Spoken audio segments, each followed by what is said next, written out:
नमस्कार. मी हवामान अभ्यासक अनिलराज मुलगे, राहणार मुलगेमळा, बार्शी, जिल्हा सोलापूर. दिनांक 6 मे. मित्रांनो, मी काल दिलेल्या अंदाजानुसार राज्यात बऱ्याच जिल्ह्यात स्थानिक वातावरण तयार होऊन पाऊस पडला आहे. मला आत्तापर्यंत मिळालेल्या माहितीनुसार गोंदिया जिल्ह्यात गारपीट झाली आहे. तसेच यवतमाळ, हिंगोली, वाशिम, जालना, परभणी, संभाजीनगर, नाशिक, बेळगाव, गडचिरोली, भंडारा या जिल्ह्याच्या काही ठिकाणी पाऊस पडला आहे. अजून इतर काही जिल्ह्यातील पावसासंबंधी बातमी मिळायची आहे. मी काल सांगितलेला स्थानिक वातावरणाचा अंदाज 100% खरा ठरला आहे. तसेच काल बार्शी तालुक्यात स्थानिक वातावरण तयार झाले नसल्यामुळे पाऊस पडला नाही. मी काल तालुक्याच्या बाबतीत सांगितले होते की स्थानिक वातावरण तयार झाले तरच पाऊस पडण्याची शक्यता राहील. स्थानिक वातावरण तयार झाले नाहीतर पावसाची शक्यता कमी राहील असे सांगितले होते. तसेच आज राज्यात वारे वाहतील. अधूनमधून वाऱ्याचा वेग कमी जास्त होत राहील. तसेच आज राज्यात ढगाळ व सूर्यप्रकाश असे वातावरण राहील.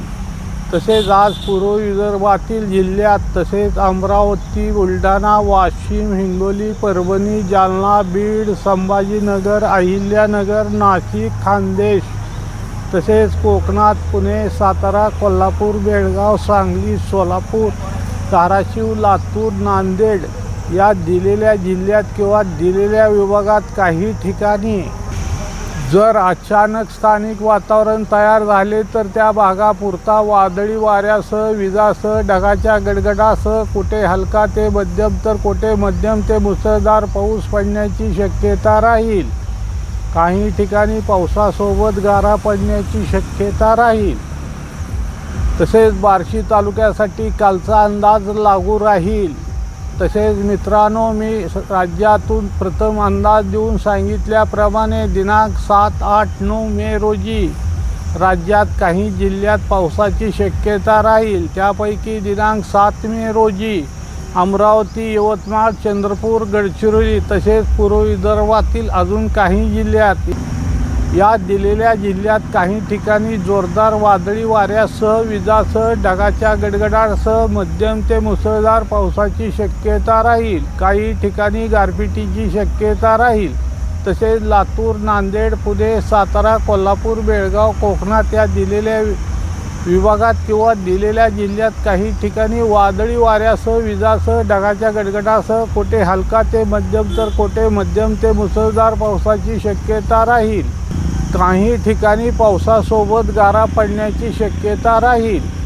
राज्याच्या इतर जिल्ह्यात स्थानिक वातावरणानुसार त्या भागापुरता पावसाची शक्यता राहील. तसेच दिनांक 8 मे रोजी लातूर, धाराशिव, सोलापूर, पुणे, सातारा, कोल्हापूर, बेळगाव तसेच कोकणात या दिलेल्या जिल्ह्यात किंवा दिलेल्या विभागात काही ठिकाणी वादळी वाऱ्यासह, विजासह, ढगाच्या गडगडासह पावसाची शक्यता राहील. काही ठिकाणी पावसासोबत गारा पडण्याची शक्यता राहील. तसेच राज्याच्या इतर काही जिल्ह्यात स्थानिक वातावरणानुसार पावसाची शक्यता राहील. तसेच दिनांक 9 मे रोजी पूर्व विदर्भात अमरावती, वाशिम, नांदेड, सोलापूर, सांगली, सातारा, कोल्हापूर, बेळगाव व कोकणात या दिलेल्या विभागात किंवा दिलेल्या जिल्ह्यात काही ठिकाणी वादळी वाऱ्यासह, विजासह, ढगाच्या गडगडासह पावसाची शक्यता राहील. काही ठिकाणी पावसासोबत गारा पडण्याची शक्यता राहील. राज्याच्या इतर जिल्ह्यात स्थानिक वातावरणानुसार पावसाची शक्यता राहील. मित्रांनो, सध्या वातावरणात सतत बदल होत असल्यामुळे दिलेल्या अंदाजात थोडाफार फरक होऊ शकतो. तसेच दिनांक 7, 8, 9 मे रोजी काही कामानिमित्त अंदाज देण्यासाठी वेळ मिळाला तरच अंदाज दिला जाईल. तसेच दिनांक 6 व 7 मे रोजी कोकणात बेळगाव, कोल्हापूर, सांगली, सोलापूर येथे उष्णतेची सौम्य लाट राहील. दिनांक 8 मे रोजी कोकण, दक्षिण महाराष्ट्र, पश्चिम महाराष्ट्र, मुंबई व उपनगरात तसेच डहाणू, पालघर, नाशिक, नंदुरबार, धुळे या जिल्ह्यात किंवा दिलेल्या विभागात उष्णतेची सौम्य लाट राहील. दिनांक 9 मे रोजी खानदेश, मुंबई व उपनगरात, कोकणात, दक्षिण महाराष्ट्र, पश्चिम महाराष्ट्र, पश्चिम मराठवाडा येथे उष्णतेची सौम्य लाट राहील. दिनांक 10 मे रोजी खानदेश, मराठवाडा, मुंबई व उपनगरात, कोकणात, दक्षिण महाराष्ट्र, पश्चिम महाराष्ट्र येथे उष्णतेची लाट राहील. त्यापैकी नाशिक, नंदुरबार, दक्षिण महाराष्ट्र येथे उष्णतेची तीव्र लाट राहील. दिनांक 11 व 12 मे रोजी नंदुरबार, धुळे, नाशिक, पुणे, सांगली, कोल्हापूर येथे उष्णतेची तीव्र लाट राहील.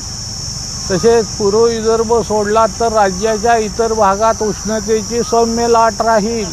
तसेच मित्रांनो, मी राज्यातून सर्वात प्रथम बंगालच्या उपसागरातील कमी दाबाबद्दल माहिती दिली होती व सांगितले होते. सदर कमी दाबाच्या क्षेत्राच्या मार्गात बदल होण्याची शक्यता होऊ शकते. त्याप्रमाणे सध्या सदर कमी दाबाच्या क्षेत्राचे चक्रीवादळात रूपांतर होऊन ते बांगलादेश किंवा म्यानमार देशाकडे जाण्याची शक्यता सध्या दिसत असून अजून पण पुढे याच्या जाण्याच्या मार्गात बदल होऊ शकतो.